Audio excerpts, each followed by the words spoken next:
Hi Mark, this is a video for your assignment 2, giving you feedback on assignment 2. I'm going to talk about your text in regards to two main aspects. One is called the global level of your text and the other is the local level. When we say the global level, what we mean is the structure of your text, how you've decided to compose the text in terms of what information is to come first, second, third, etc. It's also to do with the coherence between the different elements in the text.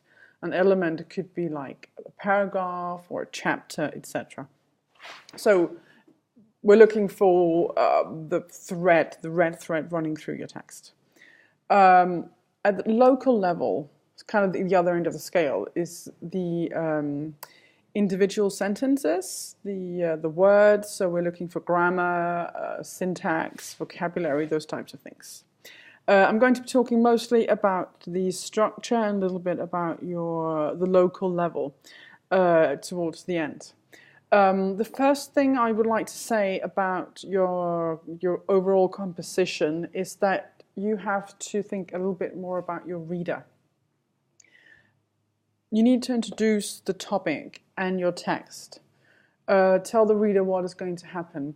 This is not a briefing or like a very fact-based type of text. So you're writing for a reader who has to understand what comprehensive approach is, what the Danish contribution is to Inherently Solve, and then understand and buy and your assessment of whether or not what Denmark is going to do is in fact comprehensive or an example of comprehensive approach. So all of those things have to be kind of introduced to the reader so the reader can follow your argument. And the introduction is sort of key in doing this so that the reader knows what type of text is this and is it factual or do I have to, what am I looking for in this text in order to get or to receive the information easily, I would say. So that's the first thing. Another thing to do with structure is when you write paragraphs, that's kind of, a very basic building block of text is the paragraph. The rule here is, and you can look this up online, there are really good resources for writing paragraphs. Many American universities have like tutorials and exercises for this. A paragraph must have a clear message, a simple and clear message. Often that's expressed in what's called a topic sentence. So the topic sentence says basically, in a nutshell, this is what I think, or this is what is fact, or this is what is believed about something. And then the rest of the paragraph is then an elaboration or further detail. It could be statistics, or it could be quotes, or if it's a more argumentative text that you're producing, or like an assessment or something, you support your claim in some way. You argue for your point of view. But there must be an identifiable message in the paragraph that's quite simple. If you find that you've got two of them, if you're actually saying two things, you need two paragraphs. So it's basically you can check by sort of using a highlight and say, okay, this is my topic sentence. And if you've got two of them in the same paragraph, you need to split that up into two. Go online if you want to look for more on this, because it would be really useful for you, because you are a bit hit and miss with your paragraphs. Sometimes you follow this principle of the one clear meaning. Sometimes you go off on tangents and you say more than one thing. Sometimes your paragraphs are too long, sometimes too short. So it will really be good for you, because this applies in Danish as well. So it's just kind of basic clear writing tool is to master the paragraph and how to build a good paragraph. Also, when you finish your text, you can then round off on the major issues that you've been talking about. You may not be able to conclude anything. Sometimes that's not something that we can do. It might be that there's no definitive weighty evidence to support a conclusion, but we might say that on balance when I've looked at these different arguments, I'm going to say, I believe this more than this.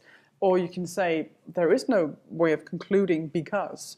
So that's perfectly okay, but you need to somehow conclude the text, or rather round off the text towards the end.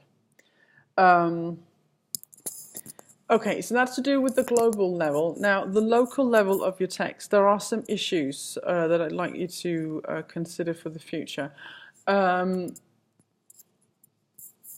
Sometimes your writing becomes a bit unclear. It's not quite evident what it is you're trying to say in the way that you phrase your sentences. I would think this has to do with practice. Maybe you're rusty, maybe you haven't used English for a while, maybe you have struggled with this in the past, I don't know, but I think it's something that you could work more on. And the easiest but most time-consuming thing to do is just to expose yourself to a lot of English. Read and listen to things. It has to be a little bit outside of your comfort zone. It has to be a little bit harder than what you're used to dealing with. And it needs to be sort of maybe on topics that you're not too familiar with. Otherwise, the language, you're not aware of the language. If you're reading something that's common every day, you cope usually with the level of proficiency that you have. So if we go to a different field, a different topic, with something that's a little bit harder, usually we become more aware of the language, or the kind of the blank spots, or the blind spots rather, than we have. It could be that you get your news solely from English-speaking publications or TV channels online or whatever. That might be a way of introducing more English, like for 15 minutes a day. I don't know, but I think you would benefit from that. One of the things that I notice, which is at a very kind of basic level, is sometimes you don't write in full sentences. I'm just going to move this out of the way. I'm going to give you an example of this.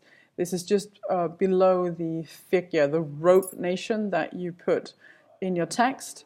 If you go down 3 lines underneath that, you start a sentence.